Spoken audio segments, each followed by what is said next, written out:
मैं ज़्यादा time waste ना करते हुए डायरेक्ट आईपीओ से शुरू करता हूँ। सबसे पहला आईपीओ आता है हमारे पास स्विगी का। देखो लास्ट टाइम भी मैंने बताया था कि स्विगी अपना आईपीओ लेके आ रहा है, लेकिन अब एक्सपेक्टेड है कि स्विगी नवंबर में अपना आईपीओ लॉन्च कर देगा।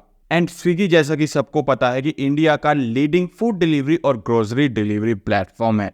जहां ये इनिशियली टारगेट कर रहे थे $15 बिलियन रेस करने के लिए, वहीं आफ्टर एडजस्टमेंट अब इन्होंने तय किया है कि 12.5 से लेकर $13.5 बिलियन तक ये रेस करेंगे, जो रिटेलर्स और इन्वेस्टर्स दोनों को लिए एक अट्रैक्टिव आईपीओ बनाता है। आगे पॉसिबल ग्रोथ सेक्टर्स की अगर मैं बात करूं तो फूड डिलीवरी में अभी और ज्यादा ग्रोथ पोटेंशियल दिख रहा है यहाँ पे, एंड ग्रोसरी डिलीवरी में भी बहुत ज्यादा अभी पोटेंशियल बचा हुआ है। वहीं साथ के साथ अब क्विक कॉमर्स का भी एक ट्रेंड आ रहा है, तो वहां पे भी एक पोटेंशियली ग्रोथ दिख सकती है। लेकिन करेंटली अभी स्विगी ने वहां कदम नहीं रखा है, देखते हैं वो कब तक वहां कदम रखता है। नेक्स्ट मैं स्विगी के कंपटीशन की बात करूं तो सबको पता है कि जोमैटो इसका डायरेक्ट कॉम्पिटिटर है, जिसमें कोई दो राय नहीं है। एंड मैं अगर अभी प्रॉफिटेबिलिटी की बात करूं, ऑल्दो ये अभी ग्रोइंग फेज में है, लेकिन यहाँ पे अभी कुछ प्रॉफिटेबिलिटी नहीं है, अभी ये बर्निंग फेज में है। लेकिन आगे अगर इसकी ग्रोथ को देखें तो ग्रोथ के अकॉर्डिंग एक अच्छा आईपीओ हो सकता है। लेकिन आईपीओ से पहले कुछ पॉइंट्स हैं जो हमें ध्यान में रखने चाहिए, वो मैं वीडियो के एंड में डिस्कस करूंगा। नेक्स्ट आईपीओ जो नवंबर में लॉन्च हो सकता है उसका नाम है विशाल मेगा मार्ट। कंपनी के बैकग्राउंड की बात करूं तो बजट फ्रेंडली रिटेल चेन काफी अच्छी चला रखी है इन्होंने। रूरल और सेबी अर्बन एरियाज में काफी अच्छे से अपने कदम बना रखे हैं, जो बेसिकली वैल्यू ड्रिवन प्रोडक्ट्स के लिए जाना जाता है, जहां पे प्राइस सेंसिटिव कंज्यूमर्स को ये ज्यादा अपील करता है। मार्केट में इसकी पोजीशन की बात करूं तो टीयर 2 और टीयर 3 सिटीज में काफी अच्छा कदम इसने बना रखा है अपना। एंड फाइनेंशियल हेल्थ की बात करूं तो काफी अच्छा हाई फुटफॉल्स में यहाँ पे दिख रहा है, कंसिस्टेंट ग्रोथ फेज में है ये। एंड यहाँ पे कॉम्पिटिटिव एज भी आ जाता है। ये एक स्ट्रॉन्ग जाना माना ब्रांड है हमारे बजट रिटेलर्स के लिए, जो हमारे बजट इन्वेस्टर्स हैं उनको यहाँ पे अट्रैक्ट कर सकता है।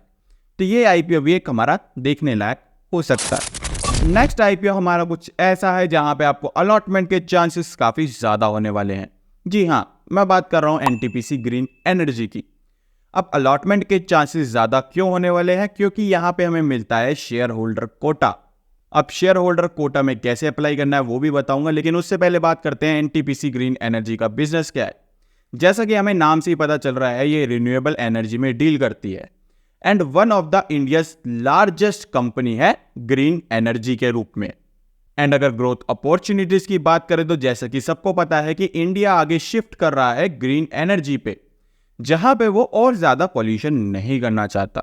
तो यहां पे एनटीपीसी को बहुत ज्यादा बेनिफिट मिलने वाला है इंडिया के फ्यूचर गोल्स के अकॉर्डिंग। तो यहां पे एक अच्छी अपॉर्चुनिटी तो दिख रही है।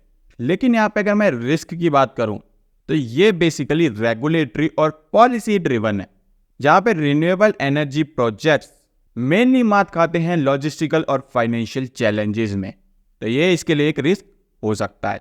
लेकिन इसको शेयर होल्डर कोटा में अप्लाई कैसे करना है? इसका बेसिकली आप पेरेंट कंपनी का शेयर बाय करके रख लो, जो एनटीपीसी के नाम से हमारे इंडियन मार्केट में लिस्टेड है। तो वो शेयर एक बाय करो, दो बाय करो, कोई फर्क नहीं पड़ता, बस आपके पास शेयर होना चाहिए। इसी के साथ नेक्स्ट आता है हमारे पास एदर एनर्जी, जो इंडिया का लीडिंग ईवी मैन्युफैक्चरर है। यहां पे इंडिया में इसके स्कूटर्स काफी ज्यादा फेमस हैं। एंड मार्केट पोटेंशियल की बात करूं तो मार्केट काफी तेजी से हमारा ईवी की तरफ शिफ्ट हो रहा है, जो इसको एक बेनिफिशियल पॉइंट तो अप्लाई करवाता है।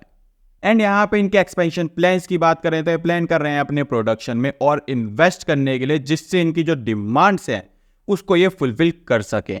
एंड वहीं हम कॉम्पिटिटिव लैंडस्केप की बात करें तो ओला इलेक्ट्रिक को डायरेक्ट टक्कर दे रहा है। एंड छोटे मोटे भी कुछ ब्रांड्स हैं जिनका यहाँ पे ज्यादा नाम नहीं है, बट ईवी सेक्टर में धीरे धीरे उतर रहे हैं। And last but not the least, सबसे बड़ा आईपीओ जो नवंबर में आ सकता है, जिसका नाम है बोट। अब बोट का इंट्रोडक्शन देने की तो जरूरत नहीं है, क्योंकि ये बजट फ्रेंडली हमारे ईयरफोन्स, ऑडियो एक्सेसरीज, हेडफोन्स, ये सारी चीजें बनाते हैं।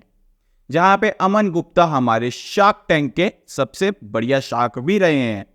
जहां बोट बेसिकली जाना जाता है क्वालिटी साथ के साथ अफोर्डेबिलिटी के लिए, जो कि बेसिकली यंगस्टर में बहुत ज्यादा पॉपुलर है।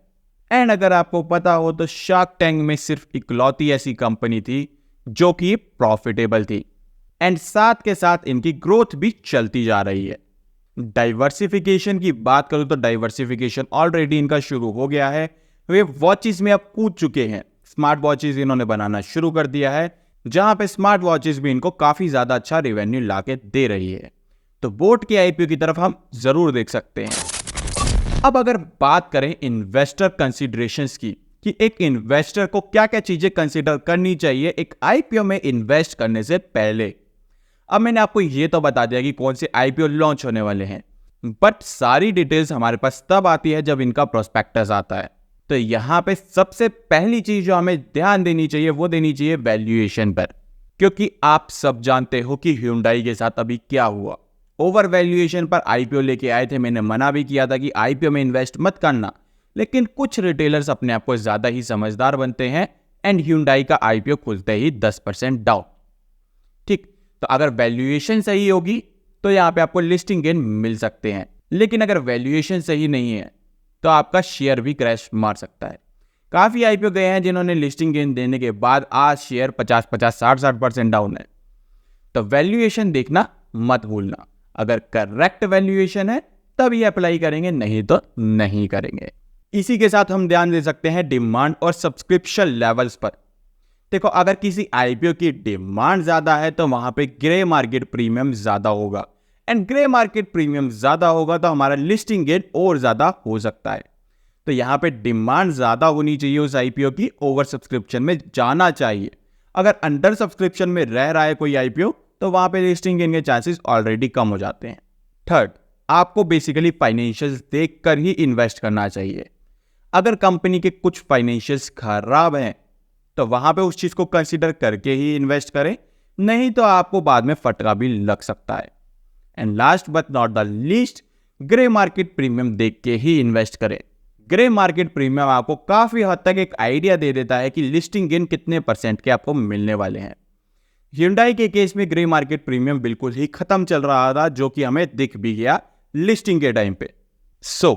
ये सारी चीजें देख के इन्वेस्ट करें। आगे आने वाले आईपीओ मैंने आपको बता दिए हैं। आई होप वीडियो आपको हेल्पफुल लगी होगी। वीडियो अगर हेल्पफुल लगी हो तो वीडियो को लाइक कर देना, चैनल को सब्सक्राइब कर देना। फिर मिलेंगे ऐसी वीडियोस के साथ, तब तक के लिए टेक केयर, गुड बाय।